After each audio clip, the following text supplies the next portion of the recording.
Eu sou Aldeni Cardoso, professora da escola José Cardoso, candidata a prefeita pelo PSOL. E a gente não está vindo com coligação nenhuma, a gente está aí com chapa pura para fazer um trabalho diferenciado, para fazer uma política transparente, para atender realmente às necessidades da população. E, assim, apresentar o nosso programa é sempre... É bom a gente começar com o que a gente acredita que seja uma democracia participativa, né? O nosso programa de governo, a gente fez pautado na democracia participativa, com orçamento participativo, para que a população possa ter a oportunidade de decidir, de escolher, de falar, de realmente contribuir para aquilo que ela precisa. Na nossa caminhada durante esses dias de campanha, que foi muito bonito e muito importante, está sendo ainda, visitar cada bairro, as famílias, as pessoas, a gente sente que há realmente um distanciamento entre o poder político, aquilo que é decidido no centro da cidade, e aquilo que acontece na periferia. E a gente não pode descredibilizar a democracia desse jeito. A gente precisa atender a população de verdade, porque é ela que coloca a gente no poder. Certo? A gente tem que restaurar o conceito do que é participação. Não pode deixar só na mão dos vereadores. Nesse sentido, a gente tem propostas, certo? Acima de tudo, projetos sociais. A gente sabe muito bem que a Prefeitura de Rio Claro está com rombo nas suas finanças, correto? A gente sabe desses escândalos todos, mas o mais importante é falar aqui que a gente vai refazer os contratos, rever os contratos, ou seja, fazer auditorias, a gente vai criar o IPTU progressivo, a gente vai desenvolver políticas públicas no sentido de fazer com que a gente possa valorizar o Conselho de Economia Solidária, valorizar os pequenos e médios empreendedores da cidade, tanto do campo quanto da cidade. Isso vai fazer com que a gente possa ter condições econômicas diante da política, por exemplo, do governo federal, estadual, que corta os gastos de investimento na saúde e na educação. A gente vai precisar de um plano emergente mesmo, urgente, para resolver o problema dos municípios. E isso vai contar muito, evidente, como que a gente vai gerir essas finanças. E uma dessas questões envolve, sim, a gente fazer auditoria dos grandes contratos. A gente tem as coletadoras de lixo que levam milhões da cidade, a gente tem contratos com a Rápido São Paulo, ela é importante, mas a gente precisa rever como que esses contratos foram feitos. Então, se a gente colocar em mente que nós temos que voltar o debate do social, da população, as ideias vêm, porque quando a gente começa a conversar com a população, sabe, Márcia, a gente vê que desperta nelas novamente a esperança de ter oportunidade de falar, de arbitrar, de dar ideias. E isso é muito importante. A gente precisa reavivar essa chama.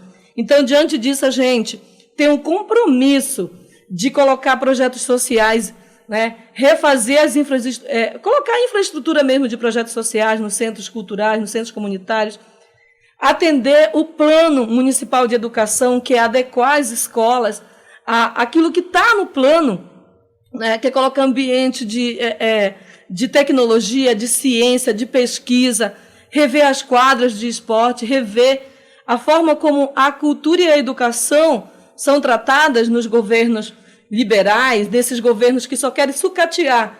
O que é que os governos esperam? Sempre agora com essa política liberal. Agora não, que está uns 35 anos aí, né, acabando com tudo aquilo que a gente conquistou como povo. Eles sucateiam, não investem, tiram dinheiro, deixa ficar em frangalhos.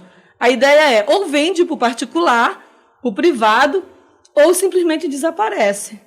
Isso, a gente não pode permitir esse tipo de política. Por isso que a gente tem que restaurar o debate com a sociedade.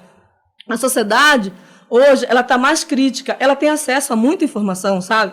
A internet está aí, a gente está aí justamente para que a gente possa reativar na memória de cada um de nós que democracia é participação popular, que democracia é a opinião de nós, porque nós pagamos impostos, a gente trabalha, a gente faz a cidade ser viva e, de repente, não ter cultura, não ter esporte, não ter lazer, não se preocupar com a criança, com o adolescente, deixar um espaço cultural abandonado, sabe? É falta de respeito com a população, é falta de respeito com os avanços da ciência, da tecnologia, certo? Do século XXI. É deixar morrer, acreditar que as iniciativas privadas vão investir nas coisas que são públicas num país como o Brasil, com tamanha desigualdade social, sabe? É falta de respeito à população. Está na hora da população ter consciência. A gente só pode ter, por exemplo, uma saúde de qualidade se a gente tiver investimentos, certo? A gente precisa investir nas UF, nas UBS, colocar aparelhos lá para ser atendido lá. As pessoas não elas ficarem rodando na cidade com esse preço abusivo dessas passagens aí, que a gente também vai cortar esse tipo de coisa. A gente vai criar uma política diferenciada para aqueles que usam o transporte público, certo? O que tiver no nosso alcance a gente vai mudar. Então, nós teremos secretarias que elas vão estar conversando entre si, dialogando para facilitar a vida das pessoas e não dificultar, certo? Então, a gente tem a Secretaria de Cultura, que tem que estar junto com a Secretaria de Educação, que tem que estar junto com a Secretaria de Economia e de Finanças, para que a gente possa criar uma política de atendimento de verdade. A gente tem que cortar os altos cargos comissionados, certo? A gente tem que diminuir salários absurdos que tem aí nessa folha de pagamento, para que a gente possa investir realmente naquelas pessoas que mais precisam, que mais estão à mercê da violência. A pandemia deixou uma coisa muito clara para a gente, certo? Que a organização social, os espaços públicos, eles devem ser revitalizados. Porque durante a pandemia, quem mais sofreu sem atendimento foi as crianças e as mulheres, por exemplo. A gente teve um alto índice de abuso, de violência, certo? Com mulheres. E isso talvez até possa piorar em 2021, porque a onda do desemprego está vindo aí.